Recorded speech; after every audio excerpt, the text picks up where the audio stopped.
knowledge and security, manipulation, ayan. So, siguro, no, ang iba sa inyo, feeling ko rito, mayroong insecurity na maaaring nararanasan ang iba sa inyo dito because maybe siguro pakiramdam ninyo, kulang yung kaalaman ninyo, pakiramdam ninyo you are inefficient, or siguro pakiramdam ninyo medyo, alam mo yan, nagkukulang siguro kayo sa knowledge, pwedeng academic knowledge or knowledge regarding a specific area of life, yung ganon, ano. Kaya pwedeng nai-insecure ang iba sa inyo. Kaya maaari, no, na naiisip ninyo sa ngayon, mag-aral kaya ako, mag-research kaya ako, 'di ba? Mag-ano kaya ako, magtatanong-tanong kaya ako, no, sa mga taong may expertise, 'di ba?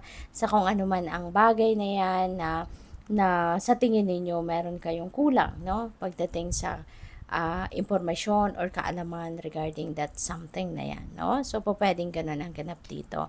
At pwede rin na ang iba sa inyo is siguro you are a victim of manipulation ng kung sino man, dahil maaaring sa sa siguro alam mo yun, yung sometimes, 'di ba, may mga tao na talagang dinidegrade tayo, may mga taong ang pagtingin sa atin, alam mo yun, yung parang lesser than or let's say for example, yung parang parang mas mababa ang tingin nila sa atin, kasi tingin nila mas superior sila sa atin. May mga ganun tao 'di ba?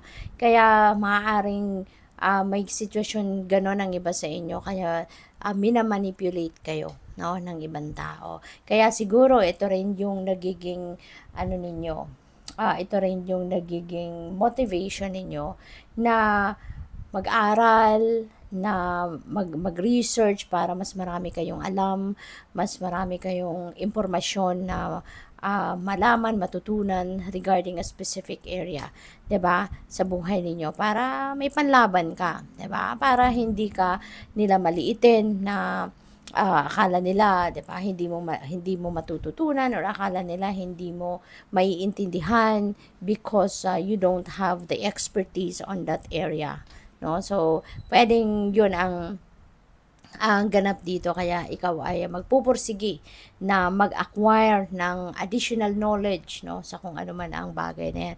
Let's say for example, negosyo, 'di ba? Baka ang iba sa inyo dito, alam mo yun, iti-take advantage nila. Let's say for example, mas kasi, no, kung ang kunyari pinag-aralan mo